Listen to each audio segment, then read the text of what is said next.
ఈరోజు మనము ఎంతో రుచికరమైన చింతపండు పులిహోర ఎలా తయారు చేయాలో చూద్దాం. నవరాత్రుల్లో రెండవ రోజు అయిన బాల త్రిపుర సుందరికి అమ్మవారికి ఎంతో ఇష్టమైన నైవేద్యం ఈ చింతపండు పులిహోర. దానికి కావలసిన పదార్థాలు: చింతపండు పులిహోర చేయడానికి 200 గ్రాముల రైస్కి ఒక నిమ్మపండు అంత చింతపండు ముందుగా నానబెట్టుకోవాలి. శుభ్రంగా కడిగి కరివేపాకు, ఎండుమిరపకాయలు, పచ్చిమిర్చి, జీలకర్ర మెంతం పొడి 1/2 టీ స్పూన్. జీలకర్ర మెంతులను దోరగా వేయించి మెత్తగా మిక్సీకి వేసుకోవాలి. జీలకర్ర, పసుపు, ఆవాలు, 2 టేబుల్ స్పూన్ల పల్లీలు, 2 టేబుల్ స్పూన్ల శనగపప్పు, నువ్వుల పొడి 1 టేబుల్ స్పూన్ నువ్వుల పొడి, కొంచెం ఇంగువ. ముందుగా చింతపండు గుజ్జు తీసుకుందాం. చింతపండు బాగా నానితే గుజ్జు అనేది బాగా వస్తుంది. చింతపండు మొత్తం పిసకడం అయిపోయింది. వేరే దాంట్లోకి తీసేసుకుందాం. చింతపండు మొత్తం దీంట్లో పడకుండా గుజ్జు ఒకటే వచ్చేటట్టు తీసుకోవాలి.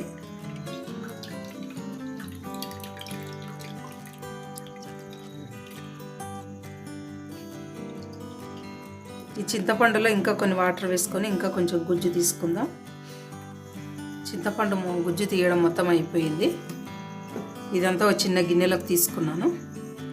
ముందుగా స్టవ్ వెలిగించి దానిపైన ఒక చిన్న ప్యాన్ పెట్టుకున్నాను. అందులో కొంచెం నూనె వేసాను.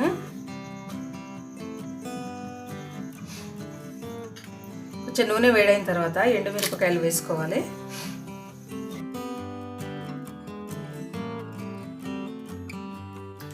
ఇందాక తీసుకున్న గుజ్జుని ఇందులో పోసుకుందాం. ఇదంతా నీరు పోయి చిక్కగా అయ్యే వరకు దీన్ని ఉడికించుకోవాలి. ఇందులో కొంచెం ఉప్పు కూడా వేసుకోవాలి. చింతపండు మొత్తం ఉడకడం అయిపోయింది. చింతపండు ఉడికింది ఎలా తెలుస్తుంది అంటే ఇంకో ఆయిల్ మొత్తం ఇలా పైకి వచ్చేస్తుంది. అప్పుడే మొత్తం చింతపండు ఉడికిపోయినట్టు మనకు అర్థమవుతుంది. దీన్ని ఇప్పుడు స్టవ్ ఆఫ్ చేద్దాం. చింతపండులో వాటర్ మొత్తం పోయాయి. మొత్తం చింతపండు అంతా ఒక దగ్గరికి మొత్తం వచ్చేసింది. ఇది ఇప్పుడు అన్నంలో కలుపుకుందాం. 200 గ్రాముల రైస్ వండాను. వీటిని బాగా కడిగి ఒక 1/2 అవర్ నానబెట్టి కొంచెం ఆయిల్ వేసి పొడి పొడి అయ్యే విధంగా ఇలా వండుకోవాలి. ఇది అన్నం వేడిగున్నప్పుడే ఈ చింతపండు గుజ్జు అనేది అందులో పోసుకుంటే గుజ్జు అనేది మొత్తము ఈ అన్నానికి పట్టుకుంటుంది.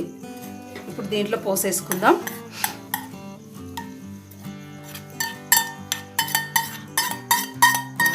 ఇలా చింతపండు గుజ్జు పోసి దీనిపైన ఇంకా కొంచెం అన్నము ఇలా మొత్తం కప్పి వేస్తే కొంచెం సేపటి వరకు మొత్తం అన్నం అంతా పీల్చుకుంటుంది. ఇది పీల్చుకునే లోపు మనం పోపు తయారు చేసుకుందాం. పోపు కోసము వేరొక ప్యాన్ పెట్టుకుందాం. స్టవ్ మీద కొంచెం ఆయిల్ వేసుకుందాం. నూనె వేడైన తర్వాత అందులో జీలకర్ర వేసుకుందాం. ఆవాలు, కరివేపాకు, శనగపప్పు, పల్లీలు ఇవి కొంచెం వేగిపోవాలి.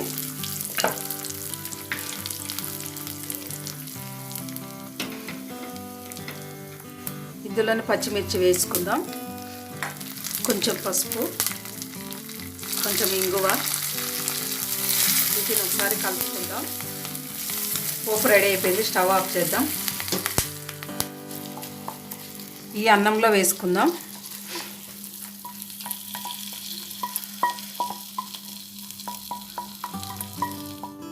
రుచికి సరిపడా ఉప్పు, నువ్వుల పొడి,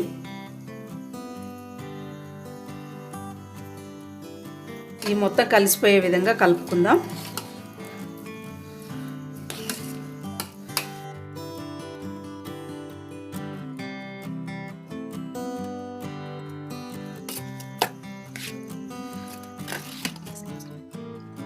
చింతపండు పులిహోర రెడీ. ఇది మీరు కూడా ట్రై చేయండి. ఎలా ఉందో కామెంట్ బాక్స్లో రాయండి. మరిన్ని అప్డేట్స్ కోసం మా ఛానల్ సబ్స్క్రైబ్ చేయడం మర్చిపోకండి. ధన్యవాదాలు.